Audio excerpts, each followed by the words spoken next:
Get ready for the countdown. 10, 9, 8, 7, 6, 5, 4, 3, 2, 1, 0.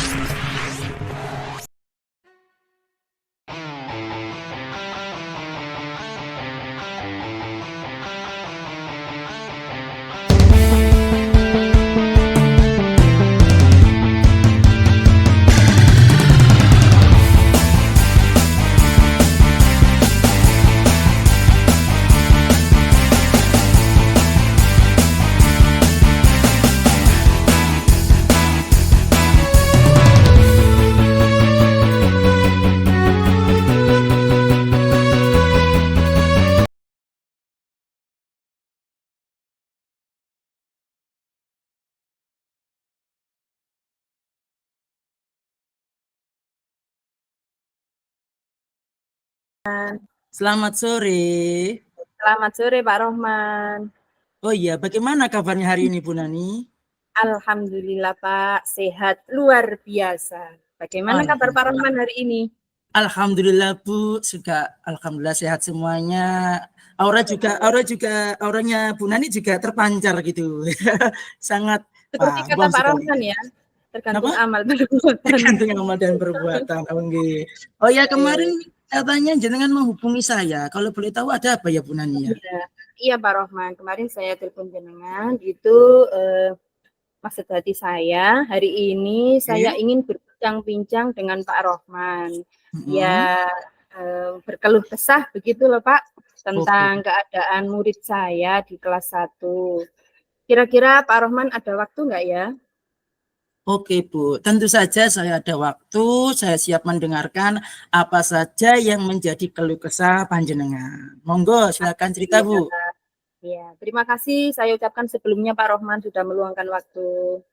Nah, jadi begini Pak, saya akan mengajar kelas 1 untuk tahun ajaran baru ini. Nah, di semester 1 ini selama 3 bulan pertama ini Pak, saya perhatikan itu murid-murid saya itu kurang antusias begitu Pak dalam mengikuti pembelajaran saya. Saya itu sampai kadang apa ya, di mana ya yang kurang.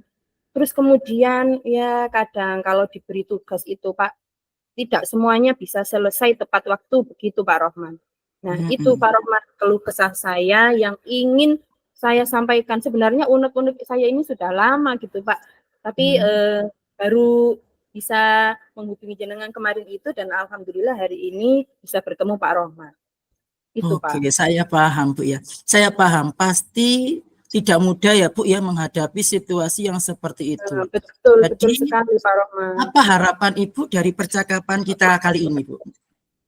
Nah, harapan saya di akhir percakapan kita nanti saya itu dapat menemukan solusi Pak Rohman dari permasalahan yang saya hadapi saat ini. Itu Pak.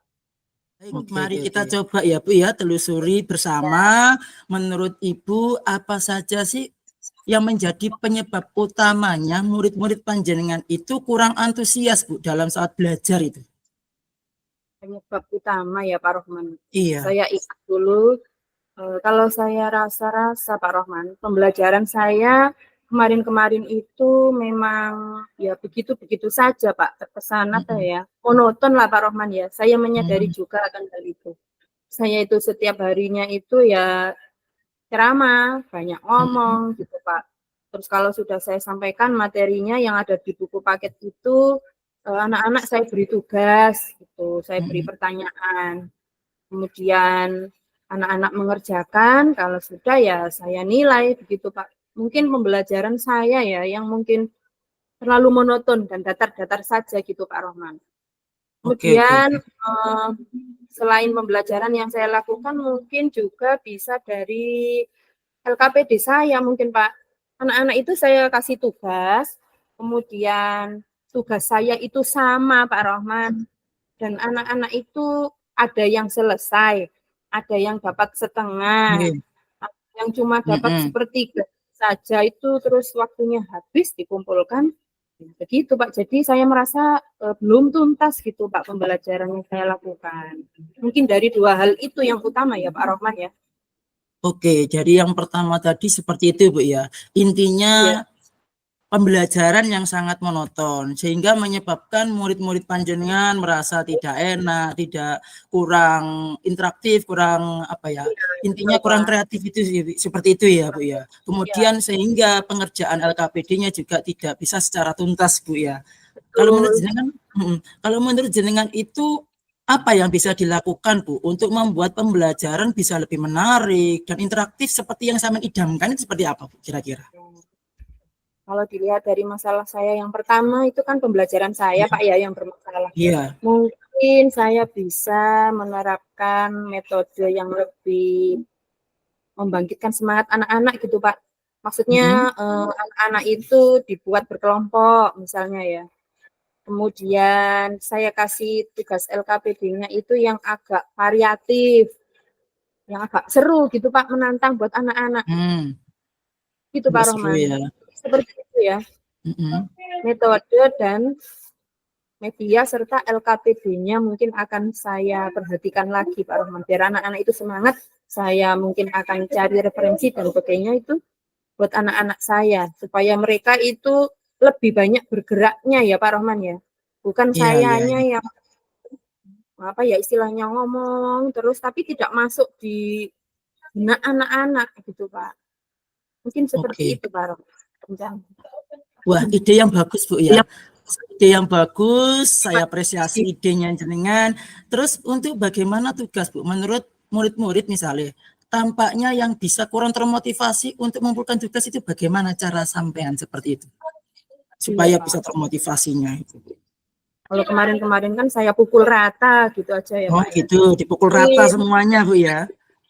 Iya, soal 1 sampai 10 misalnya 1 sampai 5 itu untuk semua murid saya di kelas itu, Pak. Nah, ternyata ya itu tidak efektif juga, Pak Rohman. Jadi saya mungkin akan membuat pemetaan dulu kemampuan belajar dan kesiapan anak-anak serta minat mereka, Pak Rohman. Sehingga nanti per kelompoknya itu saya bagi berdasarkan apa ya? Kemampuannya. Misalnya kemampuan ya kalau mata pelajaran bahasa Indonesia mungkin kemampuan baca tulis. Kalau kemampuan matematika ya kemampuan mengenal bilangan dulu, kemudian menjumlahkan dan mengurangkan bilangan 1 sampai 1. Mungkin seperti itu Pak Rohman. Jadi bisa ada 2 atau 3 kelompok begitu ya. Itu untuk pembagian kelompoknya. Kemudian supaya anak-anak itu bisa lebih aktif Pak Rohman. Mungkin dari tugasnya tidak saya bikin sama, saya sesuaikan dengan pengelompokan hasil pemetaan tadi ya Pak Rohman. Mungkin ada yang suka gambar, ada yang suka menyanyi. Anak-anak itu ada yang suka itu loh Pak, joget-joget biasanya itu loh Pak, seperti yang di yang di TikTok itu anak-anak itu. Jadi mereka mungkin ya cerdas kinestetik mungkin ya Pak ya, suka bergerak. Nah, itu mungkin nanti bisa saya aplikasikan ke LKPD saya menjadi yang bervariatif dan apa ya istilahnya Pak Roman? Diferensiasi mungkin ya, seperti diferensiasi. Itu. Mungkin begitu Pak Roman. Bagaimana menurut Pak Roman? Bagus Bu, intinya jenengan bisa ya, intinya jenengan bisa memberikan sesuatu yang baru dengan memanfaatkan variasi dari sumber belajar ya. Sebelumnya saya ingin tahu Bu, sumber belajar apa sih Bu jenengan sebelumnya sehingga katanya anak-anak itu monoton, itu sumber belajar apa sehingga menyebabkan anak-anak tidak kurang bervariasi, katanya itu sumber belajar dari apa Bu? Nah, itu tadi Pak Rohman. Aku tadi bilang sempat bilang hanya buku paket Pak Rohman sebenarnya. Ya, saya merasa bersalah begitu. Kenapa enggak dari kemarin? Tuh, saya cari referensi bahan ajar yang bervariasi supaya anak-anak itu termotivasi dari awal masuk ya.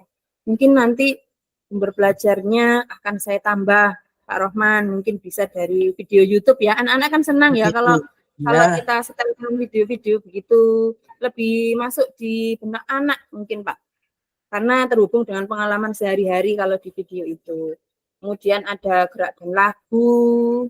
Kemudian tugasnya saya suruh milih mungkin ya, kelompok ini mau dalam bentuk apa, anak-anak kita beri kebebasan. Saya mau bikin lagu misalnya, mungkin seperti itu Pak Rahman, bisa saya coba. Oke, berarti itu rencana panjenengan ketika untuk selanjutnya seperti itu, apakah iya Bu? Ya, Rencana iya, panjenengan seperti itu? betul sekali yang Pak Berarti Rahman bilang. sekali Saya ya mendapat rencana jenengan ya. pencerahan, saya mulai dapat pencerahan seperti itu Pak. Kira-kira bayangan saya ke sana nanti begini. Nah, seperti itu Pak Rahman. Rencananya sangat baik Bu ya. Saya yakin pasti murid-murid Ibu lebih antusias ya bagaimana bisa memandang peran Ibu dalam mendampingi ya dari pembelajaran yang sudah Ibu lakukan secara berdiferensiasi ya Bu ya. Itu sangat luar biasa Bu. Kalau boleh tahu itu Bu, apakah ada rencana lagi, rencana yang lain Bu yang bisa membuat ada motivasi gitu, rencana yang lain selain dari hal tersebut? Kira-kira apa Bu ya? Rencana saya pertama-tama yang pasti ya Pak ya, saya mengevaluasi modul ajar yang sudah saya buat Pak Rahman. Saya evaluasi, saya refleksi di mana kekurangannya, kelebihannya, kemudian yang kurang akan saya sisihkan tadi Pak Rahman, diferensiasi tadi, dan media saya tambahkan, sumber belajar saya tambahkan di RPP, kemudian saya praktekkan untuk saya jadikan perbaikan pembelajaran saya ke depan Pak Rahman. Oke, luar biasa Bu ya. Berarti rencana panjenengan sudah matang ya, sudah matang banget, luar biasa Bu. Iya, kalau boleh tahu ya, komitmen Ibu dari rencana yang telah Ibu buat itu seperti itu. Saya berkomitmen akan menciptakan pembelajaran yang menyenangkan Pak Rahman. Mulai besok ya, saya akan berusaha sekuat tenaga menciptakan pembelajaran yang menantang, yang bermakna, yang menyenangkan bagi murid. Ya, tentunya dalam upaya menciptakan pembelajaran yang berpihak pada murid ya Pak Rahman ya, seperti yang kita dapat dari PDP kita ini. Kalau begini saya merasa punya dosa besar begitu Pak pada anak-anak. Ngoten ya, punya merasa dosa ya Bu ya, ketika kita mempelajari kalau kita hanya berpihak pada diri sendiri gitu saja Bu ya. Iya Pak, saya kepingin banget itu anak-anak yang aktif, bukan gurunya Pak. Saya jadi sadar Pak Rahman. Pak Rahman, terima kasih banyak ya, saya jadi tercerahkan ini. Oke, sama-sama Bu. Saya tunggu ya Bu ya, saya tunggu gebrakan-gebrakan baru atau rencana perkembangannya. Kira-kira kalau boleh tahu itu rencananya itu kapan Bu bisa direalisasikan itu? Sekarang hari Kamis ya Pak ya, Jumat itu ada mapel COK, Sabtu ada PAI, Senin Pak Rahman. Minggu mungkin ya? Saya akan refleksikan modul ajar saya. Ya, ada aksinya ya, dari seperti itu ya. Tepatnya ya Pak Rahman, minggu depan hari Senin mungkin Pak. Oh ngoten nggih. Oke, terima kasih ya Bu ya. Terima kasih banyak Pak Rahman. Ya, saya yang terima kasih Pak. Ini unek-unek saya sudah apa ya istilahnya gunung itu udah meletus gitu Pak dari kemarin saya itu sudah meletus ya. Intinya gitu. Kayak gunung sudah meletus biar gitu Bu ya. Benak saya tuh timbul Pak Rahman terus gitu, nggak tahu ya kenapa. Akhirnya saya menghubungi Pak Rahman kemarin. Alhamdulillah Pak Rahman ada waktu hari ini. Ya Allah, terima kasih Pak Rahman. Saya ucapkan terima kasih ya Pak. Ya, saya mohon dukungannya ya Pak ya. Kalau saya akan dukung. Siap, saya akan siap membantu panjenengan sampai bisa berjalan lancar. Mudah-mudahan apa yang sudah direncanakan panjenengan dari yang tadi itu bisa berjalan dan bisa berkembang ya Bu ya. Amin. Terima kasih. Terima kasih banyak Pak Rahman untuk waktunya. Sami-sami. Salam untuk keluarga Pak Rahman ya. Salam juga. Assalamualaikum Pak Rahman. Waalaikumsalam warahmatullahi wabarakatuh.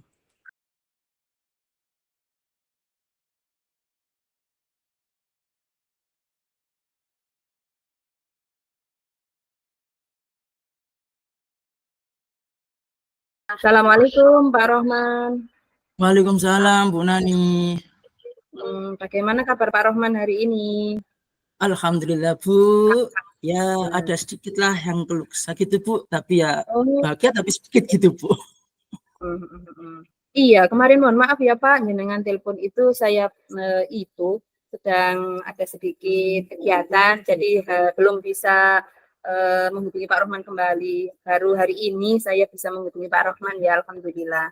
Oh iya, ngomong-ngomong keluh kesah apa itu Pak? Iya Bu Nani, di sini saya itu sangat sama murid-murid itu diberi kayak misalnya kok curahan gitu, Bu. Curahan hati, pengen ngobrol. Intinya Oke. banyak murid-murid yang masih murung. Murung itu kenapa, Pak? Kenapa sih Pak? Kapan kita pembelajarannya itu enggak di kelas aja, pembelajaran itu arang-arang itu ketika itu di luar gitu Pak, outbound atau outing kelas itu seperti itu Bu. Intinya murid-murid kepengen pembelajaran itu jangan di kelas, tapi di luar kelas gitu loh, seperti itu Bu. Jadi saya juga bingung harus ngomong gimana gitu loh Bu, seperti itu. Berarti Pak Rohman ini bingung karena murid-muridnya selalu nagih gitu ya, pengen mengadakan Iya, pembelajaran di luar kelas. Kapan Pak? Begitu ya. Oh nggih. begitu. Ya Pak. Kadang anak-anak memang begitu Pak ya. Dari perbincangan kita nanti, apa sih tujuan yang ingin Pak Rohman capai, yang ingin Pak Rohman peroleh?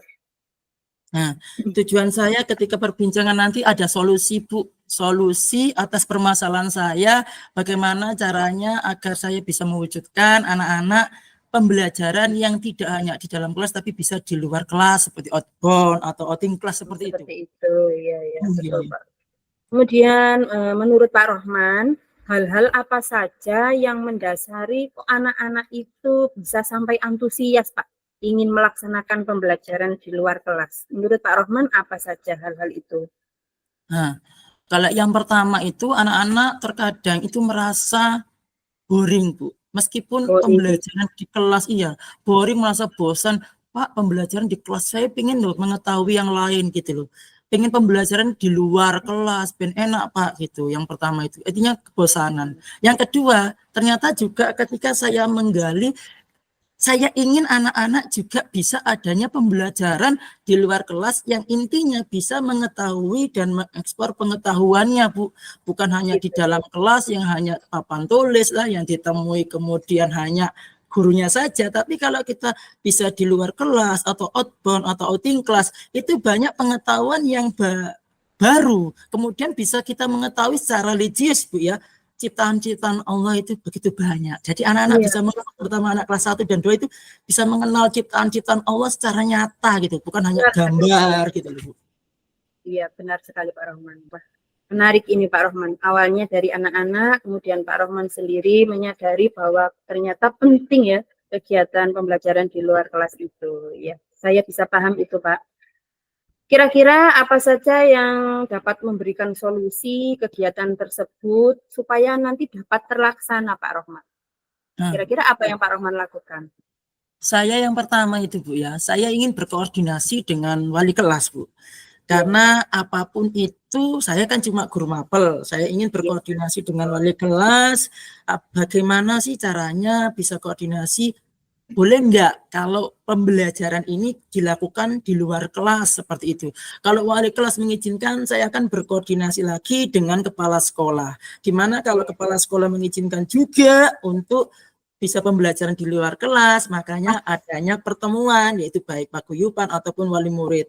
Kenapa? Karena tujuan saya adanya pembelajaran outbound atau outing kelas anak, supaya anak-anak bisa mengeksplor pengetahuannya tentang alam itu seperti apa, tentang dunia luar itu seperti apa, tapi dalam taraf masih pembelajaran seperti itu. Sepakat Pak Rahman. Jadi harus melalui izin orang tua terlebih dahulu, nggih? Iya, Bu. Ke atasan, kemudian kalau disetujui baru ada tindak lanjut begitu ya Pak Rahman? Tindak lanjut ya seperti itu. Ya, betul. Nah, kalau berhubungan dengan kegiatan outing kelas seperti itu Pak, tentunya tadi di paguyuban pasti ada yang namanya, mohon maaf nggih, anggaran seperti itu. Bagaimana Pak supaya bisa lancar, supaya bisa terlaksana? Kira-kira bagaimana apa yang akan Pak Rohman lakukan supaya itu menjadi lancar dan bisa terlaksana gitu Pak? Iya, yang saya lakukan itu adalah koordinasi dulu. Kemudian dari koordinasi, apa yang saya koordinasikan, saya membuat rencana kegiatannya. Saya membuat rencana kegiatan, apa yang dilakukan misalnya di pembelajaran outing class itu. Anggapan saya membuat pembelajaran outbound atau outing class itu tidak terlalu jauh lah. Anggapan kelas fase A atau kelas rendah saya gunakan untuk kita berjalan ke daerah seperti Lontar Sewu. Biar anak-anak tahu Lontar Sewu bukan hanya namanya saja yang dikenal dengan Lontar Sewu yang ada mainannya ataupun ada kolam renangnya, tapi anak-anak bisa tahu kalau Lontar Sewu itu adalah sebuah nama di mana nama itu adalah lontarnya itu adalah pohon lontar yang jumlahnya lebih dari 1.000 seperti itu. Akhirnya ada sebutan Lontar Sewu, berarti jumlahnya yang ada 1.000. Jadi anak-anak tahu bukan hanya sebuah edukasi permainan, tapi juga adanya inilah ciptaan Allah yang di desa mana itu adanya, kemudian penamaannya itu kenapa. Jadi anak-anak itu tahu dari proses perencanaan dan koordinasi dari kepala sekolah dan juga paguyuban dan wali murid. Seperti itu. Betul sekali. Berarti ada rundown-nya ya Pak, kegiatannya nanti di sana jadwalnya. Kemudian kepanitiaan pasti ada ya Pak Rahman ya? Ya, ada kepanitiaan. Melibatkan itu. Untuk kepanitiaan sendiri ada seksi-seksi apa saja kira-kira Pak Rahman yang urgent supaya menunjang kegiatan itu bisa terlaksana Pak Rahman dengan baik? Oke, untuk seksi-seksinya itu pasti adanya seksi keamanan yang paling urgent Bu ya. Seksi keamanan gimana kalau anak-anak yang begitu banyak ya, pasti orang tua juga akan merasakan wah anak saya tanpa dampingan orang tua apakah sudah aman. Nah, ini ada seksi keamanan juga dan yang itu yang pertama. Yang kemudian ada seksi kepanitiaan yang intinya apa? Pembelajaran di luar kelas, siapa yang mempunyai tanggung jawab di sini? Siapa yang berperan penting di sini? Ada tanggung jawabnya. Seperti itu. Kalau sudah ada semua pasti namanya juga pembelajaran di luar kelas pasti ada juga anggaran biaya dan itu juga akan dimusyawarahkan lah semuanya dengan wali kelas dan juga kepala sekolah. Jadi seperti itu ada seksi-seksi yaitu keamanan, kemudian seksi inti seperti itu Bu. Betul sekali Pak Rahman. Kemudian bisa diceritakan rencana Pak Rahman untuk yang seksi anggaran tadi Pak, mungkin bisa seperti apa pelaksanaannya, tugasnya seksi anggaran tadi. Oke, Bu.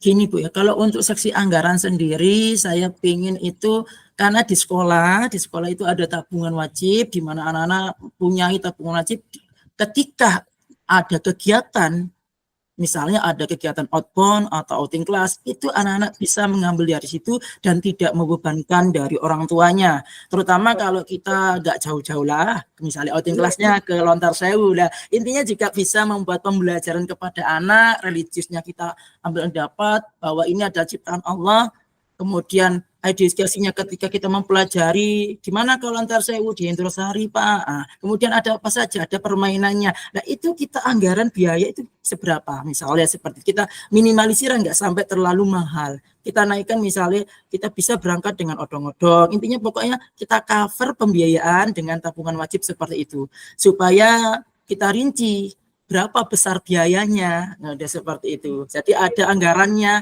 supaya tidak sampai membengkak itu sebagaimana. Kita musyawarahkan lagi. Jadi seperti itu, Bu. Sepakat sekali. Setuju sekali, Pak Rohmin. Iya ya, untuk anak-anak itu kalau tempatnya terlalu jauh juga pertimbangannya nanti anak-anak sampai lokasi sudah lelah. Sehingga pelajarannya yang kita intinya itu ya kadang namanya fisik anak-anak ya Pak ya, udah lelah duluan kan iman-iman gitu ya. Iya betul. Nah, saya mengapresiasi sekali ini.